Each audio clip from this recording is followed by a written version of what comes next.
Thank you very much to everybody for joining us today.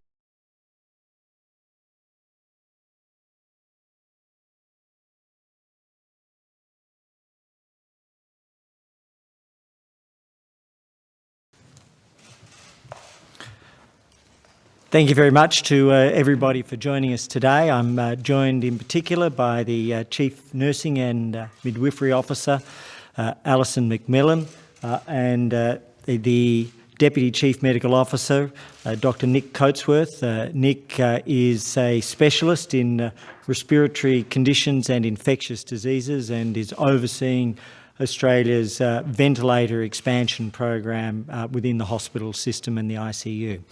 Also joined in particular by Michael Roff, the CEO of the Australian Private Hospitals Association.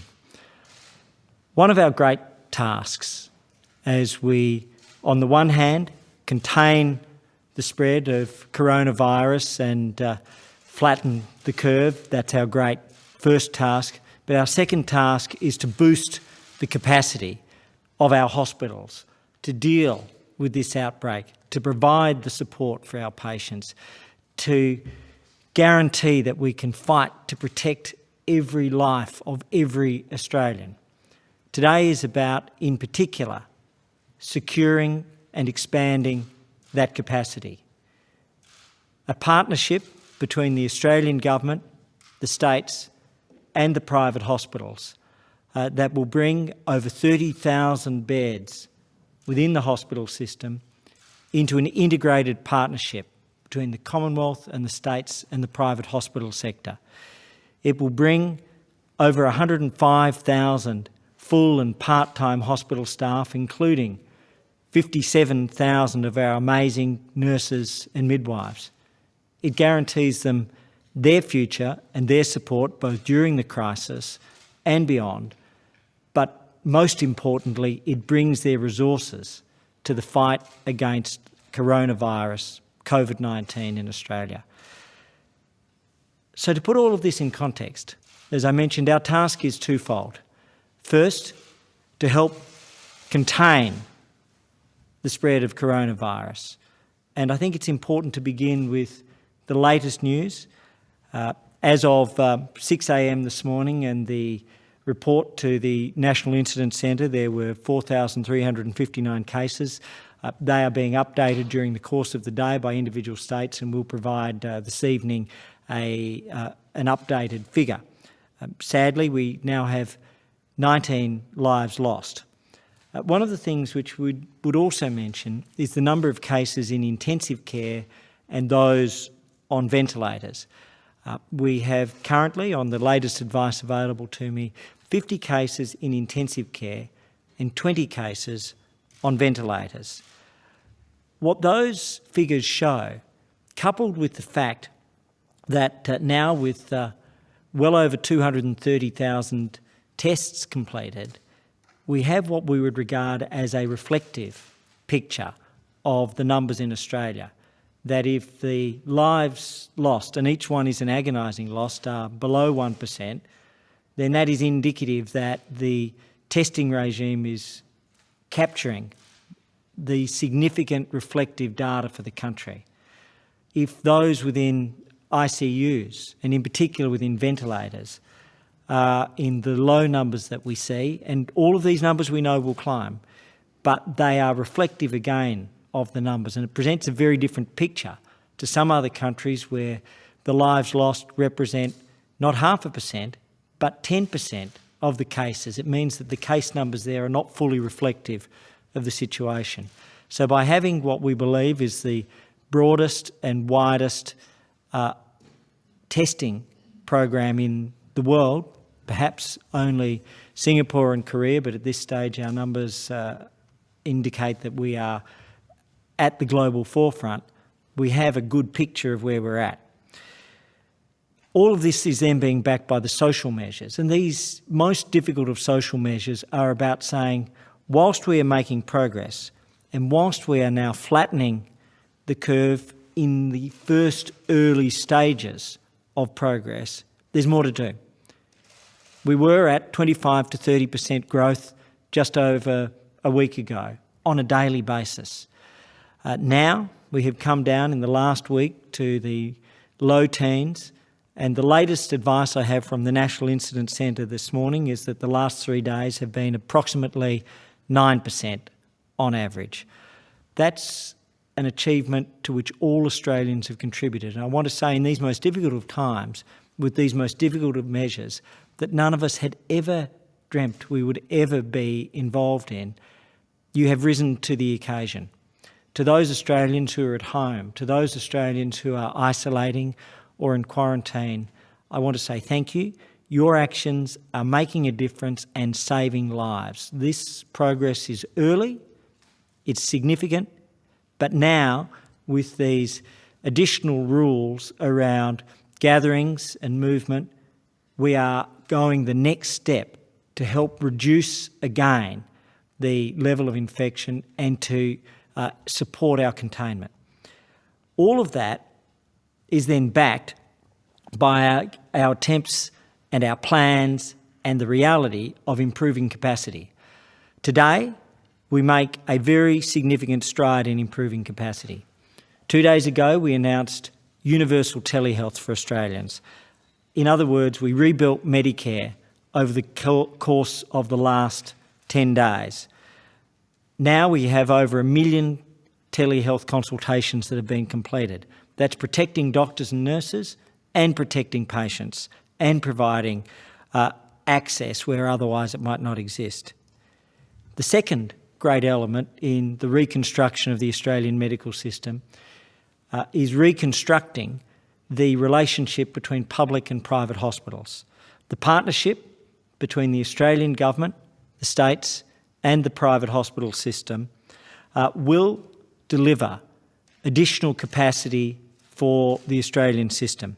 It does that in return for the viability of the private hospital sector throughout the course of the COVID-19 epidemic, this pandemic that the world knows, and it does it in such a way that the hospitals will be available and their staff will be available to participate fully in our national response and to be able to bounce out and to support the needs of the population after we emerge from the period of coronavirus.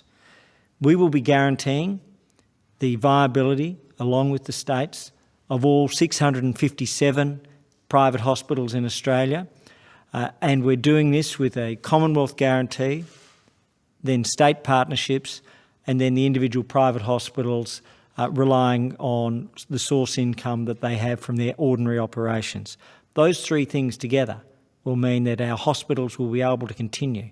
An important part of this is that in return for our guarantee, there's a guarantee of flexibility, capacity, participation and staff retention from the private hospitals. The Private Hospitals Association has committed to that. Their membership has committed to that. The Day Hospitals Association has committed to that. Catholic Health Australia has committed to that. And we've had support from our magnificent doctors and nurses with the Council of the Presidents of Medical Colleges on behalf of all of our doctors supporting this and being part of the statement, and the Australian Nursing and Midwifery Federation has also signed on, and Annie Butler will be making statements from Victoria. She recently returned from overseas, and as Secretary of the National Federation, she'll be speaking from home because she's doing the right thing and practising isolation for the time being. In terms of the capacity, it means over 34,000 beds and chairs that will be made available to the public hospital system. A third of intensive care units are within the private hospital system and will be made available. Over 105,000 full and part-time staff, including over 57,000 full and part-time nursing staff. The activities are broad and they will work together. The hospitals have committed to be fully flexible. They may be taking public hospital services. They will be making their ICUs available. They may see an exchange of staff or equipment in either direction. They may be providing support services for patients who are coming from aged care homes or other areas where there may be need for isolation or quarantine. They may set up in the day hospitals, flu clinics. They may set up in other day hospitals, testing clinics. They have committed to be flexible in a way that has been beyond conception. And what this agreement does is it dramatically expands the capacity of the Australian hospital system at the same time as we are bringing down the numbers of what could have been the case, or as Australians know, the process of flattening the curve. I might ask Nick Coatsworth to talk about what this means for capacity in our hospitals, but also to give Australians insight into what we're doing with expanding ventilator capacity. Thank you, Minister. 3 weeks ago, I was Director of Infectious Diseases and a full-time clinician at the Canberra Health Services. At that time, I was working alongside my colleagues in intensive care through the executive of the hospital, anaesthetists, emergency physicians, to develop the plan for Canberra Healthcare Services. This is to say that quietly and diligently over the past 3 and 4 weeks, intensive care units and emergency departments around Australia have been working towards increasing their capacity, as we've seen such horrific images coming out of Italy and the United States. So this dual idea of containment and capacity has been in progress concurrently, and I'm pleased, as the Minister has indicated, that today we can share some of that data with you. In particular, I'd like to focus on intensive care units and ventilators. At any one time, there is around approximately 2,200 ventilated intensive care beds in Australia. At the moment, we are using just over 20 of those for patients who are suffering from COVID-19. With immediate expansion, repurposing of other ventilator machines, including anaesthetic machines, and use of the private sector, we can expand to 4,400. Our target capacity for ventilated intensive care beds in Australia currently stands at 7,500. We are working round the clock to procure ventilators. I can tell you today that locally we will have 500 intensive care ventilators fabricated by ResMed, backed up by 5,000 non-invasive ventilators, with full delivery expected by the end of April. This capacity increase is being matched by workforce increases that I'll let my colleague, the Chief Nurse, Alison McMillan, discuss. I'm aware that colleagues in critical care, primary care, and throughout the hospital system are under incredible strain at the moment, looking at a wave that is crossing other healthcare systems in a way that we couldn't imagine. I think the Minister has actually emphasised that we are a very different context in Australia. Our death rate is lower, although those 19 deaths are a tragedy, and my heart goes out to those families. Our hospitalisation rates are lower, and our number of community cases are lower. But I would urge Australians, now is not the time to take the foot off the pedal. The restrictions that the Minister and the Prime Minister have introduced on gatherings are absolutely essential to prevent the virus from making its only move, which is from one person to another. So I would urge all Australians, follow those instructions to a T, look towards your state governments for exactly what they are telling you to do. And I'll finish my comments there and hand over to the Chief Nurse. Alison. Minister, thank you. What does this mean for nurses and midwives in the private sector? It means job security for them, that they can contribute to the response of this now and into the future. 57,000 nurses and midwives out there who have job security. And this is critically important. Nurses and midwives are the centre often of our healthcare delivery system. In our world-class system, our nurses and midwives are the most highly trained across the world and are extremely well respected by the community. But this is going to mean that we're going to have to ask them to be flexible about how they work and where they work, because the work that we're going to need them to do might require them to work in a public hospital or in an environment that they may not have worked in before. The training will be there, and we're partnering with, obviously, the states and territories to get those arrangements underway. So I ask, and I know that nurses and midwives across the country will understand that our profession is focused on patients and on patient care, and with their help, as the Minister has described, while we're controlling the spread, we're going to increase the capacity by utilising this vitally important part of our health service and workforce. Michael, if you might just say some words. Michael Roff, the CEO of the Australian Private Hospitals Association. Thank you, Minister. I'll just be brief. I did want to thank the Minister, though, because he very early on realised that with the reduction in elective surgery in private hospitals, which we know in most cases will be coming to an end on Wednesday, there was no revenue coming through the door, which means it was very difficult for us to pay our nurses, maintain buildings and maintain that capacity. So we've been working very hard on this partnership. We've heard the word unprecedented a lot this year, but this is absolutely unprecedented in terms of the integration of the capacity of the private hospital system, including those 57,000 nurses, and a third of all intensive care beds into one health system to deal with this pandemic and respond to this pandemic. And very importantly, also, I think, to make sure that private hospitals are there on the other side of this.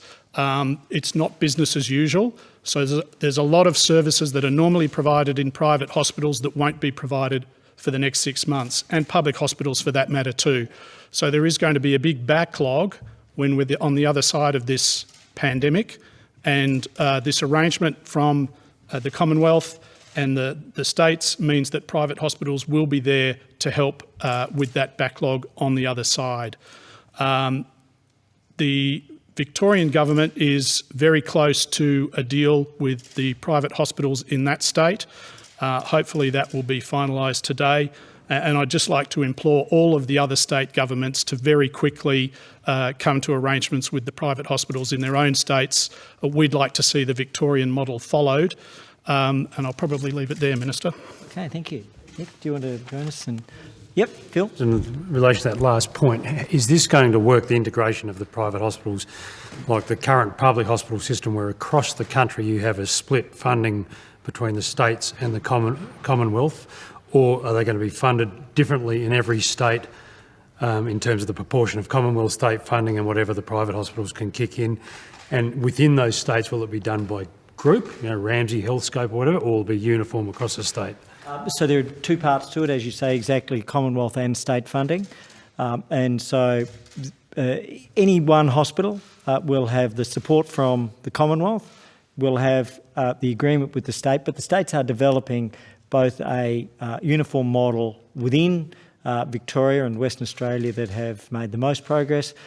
And in my discussions with state health ministers last night, all committed to agreements at the earliest possible time. I think all are aiming for the end of the week, and it is likely that most states, I can't speak for all of them, that most will pick up the Victorian model. So I'll let Victoria speak to it, but the broad principles are that they will provide a retention payment or a payment to be available and an activity payment.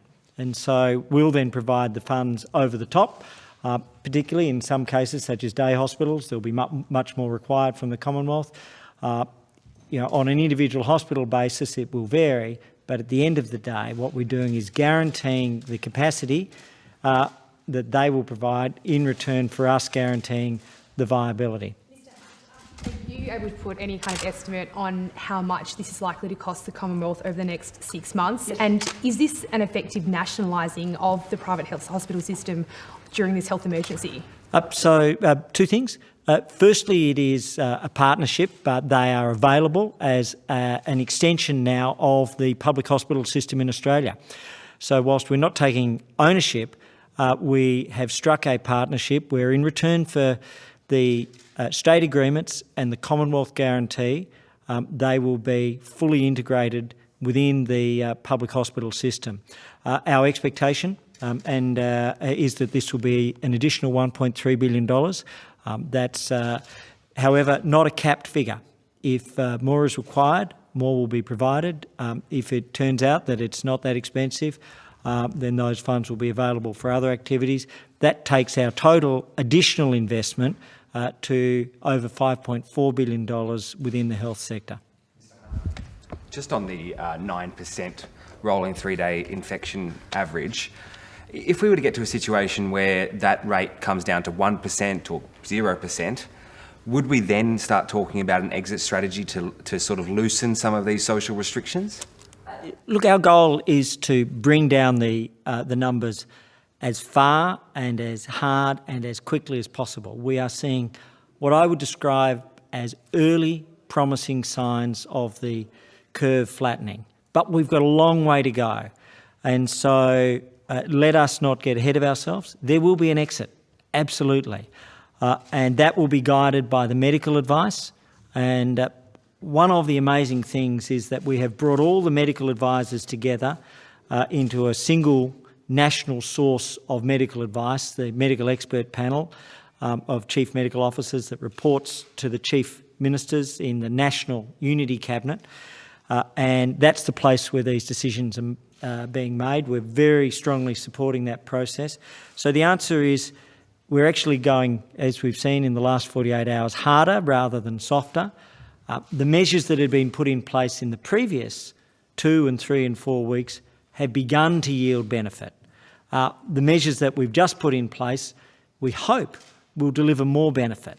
And we effectively have the majority of Australians in self-isolation other than for the essential reasons, and work is one of those.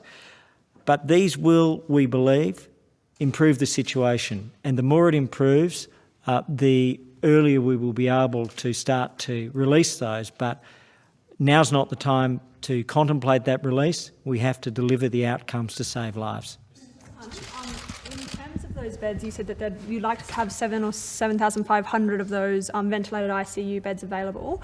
Do you see a circumstance where every single one of those beds will be needed? And also, sorry, Mr. Hunt, does that kind of expose that our health sector was under-resourced before this crisis? And do we expect the modelling for the coronavirus that the Deputy Chief Medical Officer mentioned he would like to see released? Will that be released, and when? Sure. A few questions in that. The first thing is we have one of the best health systems in the world, and I would argue the best, and certainly at this point we are, in my view, the best prepared country in the world that has seen any significant outbreak. What we've been able to do is take the existing capacity and, as Nick has said, double it almost immediately by repurposing of other intensive care beds and other units such as anaesthetic units. And then we've been able to commission over 5,500 additional units, which include many in reserve capacity over and above what we need, and that would give us the 7,500. And I'll let Nick talk in particular about what that means, but our belief is that that means that we should be able to meet all possible contingencies. So that's planning for the worst case. What we're seeing are signs that we will be far better off. In terms of modelling, we are working on that, and there will certainly be additional modelling provided. But the Prime Minister, over a week ago, released the modelling in terms of the charts and made that available to the country, and that was the range. What they are doing now is reviewing that work over the course of the coming week. But every day we're providing all the information we have. Nick? I won't put a time on it because that's we're being guided by the work and the pace of the work. But we are planning for, let's put it this way, the 7,500 is planning for the highest possible need and to make sure that we are over-prepared, not under-prepared. Nick? I think your question referenced, do we foresee that we would get to 7,500? We are just over 20 at the moment, and we've talked about building capacity whilst containing. So that another way to describe that is acting to contain whilst planning for the worst, which the Minister said. So we need a stretch target, if you like, to be sure that we would have enough ventilated intensive care beds, but the absolute priority is not to get there. None of us, and not a single health professional in the country, wants us to see us anywhere near Italy or the United States. And just to emphasise where we are, the positive testing rate is 3 in every 100 in Australia, and recently it was 1 in every 2 in the United States. So every 2 tests they did, someone was positive. And that demonstrates how different the community transmission is, or the amount of undetected cases in the community. We literally have hundreds of public health workers in every single jurisdiction doing the contact tracing to make sure that when someone is found with this virus, all of their contacts are found and quarantined. And as Brendan Murphy has said, and we have said all along, right from the start, that is how you combat an epidemic, by breaking the transmission chains. So if we can keep that community transmission under control, then we won't need anywhere near the 7,500. That is the objective. Cabinet agreed that the social distancing measures that are in place now will be the national baseline, and the next move will be based on state and territory chief health officers.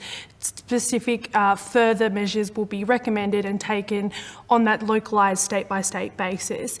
Given that, what does that mean for the overall hierarchy in terms of if the AHPPC meets and has a consensus but states want to divert? And to give you an early example, with the enforcement of the reasons for leaving the house, New South Wales Police have strongly indicated that they will be enforcing that to the letter of that order, which means that a person could not go out of their home to visit a partner because that is not considered one of the reasonable reasons to leave a home. So given that there is going to be more and more intricate, specific detail that these states are rolling out, who do people listen to? And do you think that rule in particular is fair given the state we're in?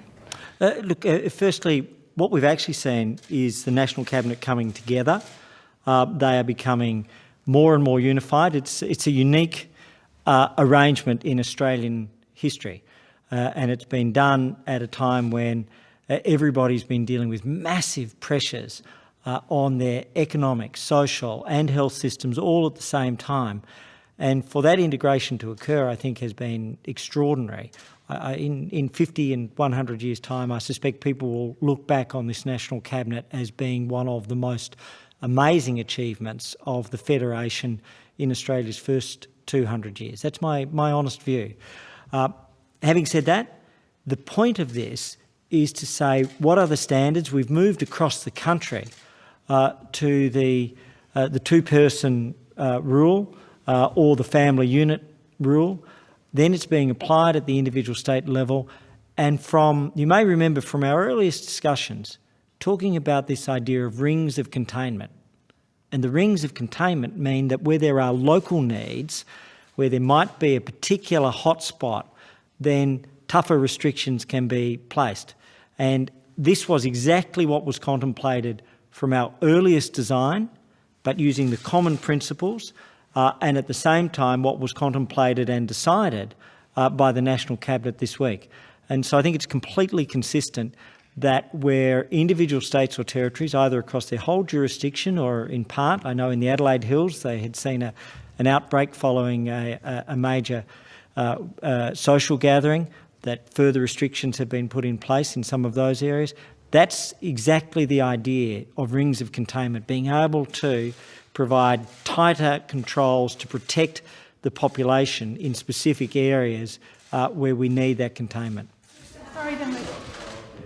If the advice is to send kids home from school, if possible, why isn't it the same for childcare centres? Again, we're following the medical advice, and actually, with great respect, I don't think that's a fair reflection of the medical advice on schools. It's where possible, we are encouraging children to be in a position for learning, and of course, in relation to both schools or childcare centres, what we want to preserve above all else is the capacity of our critical workforce to be able to work, and the infection rates amongst children are significantly lower, and the consequences among children around the world are significantly lower. Neither is a universal protection, but That was the very, very clear medical advice of the AHPPC. They took advice from infectious diseases experts. People have provided that advice fearlessly and we followed it. Minister Hunt, just following on from Claire's question before, in terms of couples, say there's someone who lives in one house and there's someone who lives in another, but they are in a couple, would they be, just on medical advice, would they be allowed to be seeing each other and then going back to their own homes, or is this the point at which we say potentially they have to consider either isolating from each other or moving in together? And just following on from what was said in New South Wales this morning, there was a suggestion that there should be more testing be done in certain areas to see what the community transmission was like. It was suggested that, say, in Bondi, they should be doing more because there was a cluster of cases. What's the advice for practitioners in those areas? How do they figure out who to test when there is a limited availability of tests? Let me deal with the testing first. In terms of the testing, New South Wales has been doing a tremendous job on testing. They have focused on the process of contact tracing. And the rules around testing remain the same, where there's been contact or overseas overseas travel, and there are symptoms, that they are the priority cases.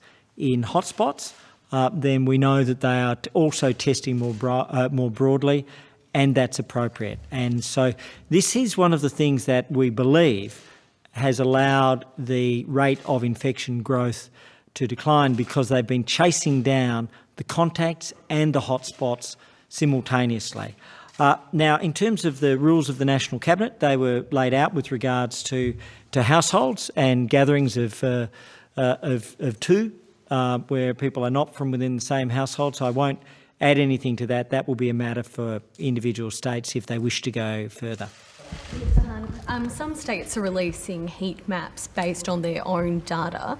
South Australia says it's waiting on the Commonwealth to finish theirs. When do you expect those heat maps to be available, and to who will they be available? So we'll be providing all the information that we have. I think we're getting data's going in both directions, and then there's common work being done on that. Nick, I don't know if you want to add in terms of the final resources that are being developed. Yes. But public availability is our approach on all of these things.